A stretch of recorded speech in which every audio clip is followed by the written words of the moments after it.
Why most people fail before $25,000 saved. Have you ever opened your banking app just to check something real quick and then immediately closed it again? Not because it was negative, not because you were broke, but because the number just felt disappointing. Like you've been trying, you've been budgeting, you've been being responsible, and yet the balance still feels small compared to how much effort it took to get there. Maybe you finally hit $5,000, maybe 10, and instead of feeling proud, you just think, is this it? Because life keeps happening. Rent goes up, your phone needs replacing, someone gets married, someone else has a birthday, your car starts making that noise again, you know the one, the noise that means money is about to disappear. So even though the number technically grows, it never feels like progress. It feels fragile. Like one bad week could wipe out months of discipline. And what's frustrating is nobody really talks about this stage. People talk about getting rich, they talk about investing, they talk about passive income and financial freedom and retiring early. But they don't talk about that long, quiet stretch where you're doing everything right and still feel stuck. Honestly, I spend way too much time thinking about money, financial psychology, and why some people eventually break through while others hover in the same financial range for decades. Not because they're lazy, not because they're irresponsible, but because something invisible happens before your savings ever reaches $25,000. And most people never make it past that moment. That's what this video is really about. Not hustle, not side hustles, not cutting lattes or skipping vacations, but the psychological wall, the one that quietly stops people before real momentum ever starts. Because here's the strange thing. Once you cross roughly $25,000 saved, money starts behaving differently. Not magically, not overnight, but noticeably. Stress changes, decisions change, time horizons change, and most importantly, your behavior changes. But before that number, almost everyone struggles in the same way. And if you understand why people fail before $25,000, you can avoid being one of them. So let's talk about it. The first wall nobody warns you about. There's this idea that saving money is linear, that if you save $500 this month and $500 next month and $500 after that, you'll eventually get somewhere. And mathematically, yeah, that's true. But psychologically, it's completely wrong. The first $25,000 feels brutally slow, painfully slow, because every dollar you save still feels like your effort. You trade time for it, energy for it, stress for it. If you stop working, the money stops coming. So saving during this stage feels like pushing a car uphill. No engine, no momentum, just you leaning forward, hoping it doesn't roll backward. And what makes this even harder is that life doesn't pause while you're trying to save. Emergencies still happen. Friends still travel. Social media still shows people living their best life. So you start asking questions like, why am I working this hard just to move a number a little? Is this even worth it? And that's usually when people quit. Not because they failed, but because progress didn't feel meaningful. The motivation trap. Early savings relies almost entirely on motivation, and motivation is unreliable. You feel motivated after payday, after watching a finance video, after promising yourself, this time I'll be consistent. But motivation fades fast. It fades when you're tired. It fades when your friends invite you out. It fades when the sacrifice feels bigger than the reward. Saving your first $5,000 doesn't change your life. Neither does $10,000. You don't wake up different. Your problems don't disappear. So the brain quietly starts whispering, what's the point? And that's dangerous, because the early stage of wealth building isn't supposed to feel rewarding. It's supposed to feel boring, unsexy, uneventful.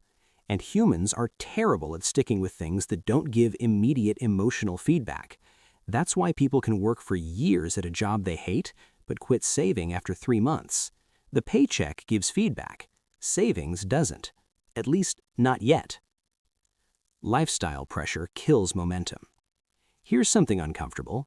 As your income rises, your expectations rise even faster. You make a little more money, and suddenly, you need a better apartment. You deserve a nicer phone. You're at that age now. Nothing explodes your savings faster than silent lifestyle inflation. Because it doesn't feel irresponsible, it feels justified. Everyone around you is upgrading. Social pressure isn't loud, it's subtle. It sounds like, you're doing well now, you can afford it, you shouldn't live like a student forever. And maybe that's true, but the problem is timing. Most people upgrade their lifestyle before upgrading their financial foundation. So instead of savings accelerating, it flatlines.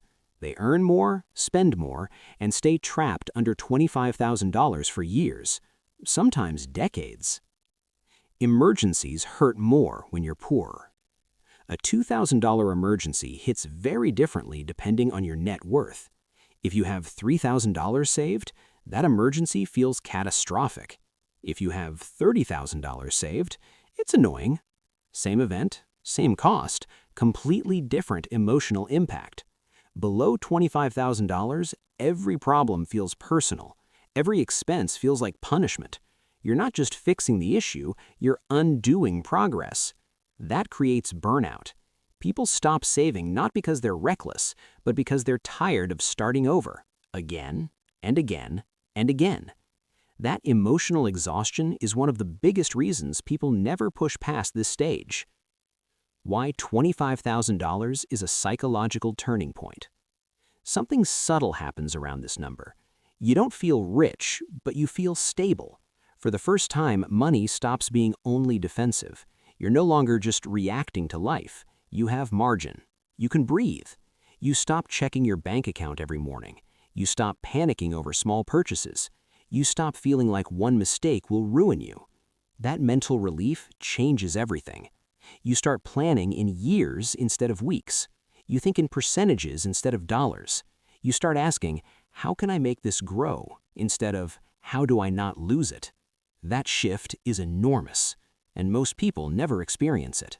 The myth of, once I make more, saving will be easy. But income doesn't create wealth. Behavior does. If you can't save $500 a month on $3,000, you won't magically save $2,000 on $6,000. You'll just spend at a higher level. The habit must come first. The amount comes later. People who break past $25,000 don't suddenly become disciplined. They were disciplined long before the number showed it. The boring middle nobody brags about. Social media shows highlights. Nobody posts, saved $600 this month, stayed home, didn't buy stuff. But that boring middle? That's where wealth is built. No dopamine hits, no applause, just consistency. And consistency looks unimpressive until it compounds. Most people quit because the middle feels endless, but the truth is, it's finite. You don't stay here forever, you just have to survive it. How people actually break through. The people who make it past $25,000 usually do three things. They automate everything. They stop relying on motivation. They protect savings like it's untouchable. They treat saving like rent, not optional, not flexible, non-negotiable. They stop asking, can I afford this? And start asking, does this delay my future? That question alone changes behavior. What happens after $25,000? Money finally starts helping you instead of stressing you. Interest matters. Investing feels real. Volatility becomes tolerable. You stop panicking during downturns. You realize wealth isn't built through giant moves, but through staying in the game long enough. And that's the secret. Not brilliance, not luck, staying. If you're under $25,000 right now, you're not behind. You're in the hardest part. The part where effort outweighs reward. The part where discipline hasn't been repaid yet. The part that filters people out. Most never fail financially. They just stop, quietly, tired, discouraged. convinced it's not working. But it is working, just slowly, like roots growing underground before anything appears above the surface. You don't see progress until suddenly you do. And once that momentum starts, everything feels lighter, easier, calmer. So if you're still saving, still trying, still frustrated, that's not a sign you're doing something wrong. It's a sign you're exactly where almost everyone gives up. Don't, because once you cross that line, money stops being something you chase and starts becoming something that works with you, quietly, patiently, over time. And that's how real wealth actually begins.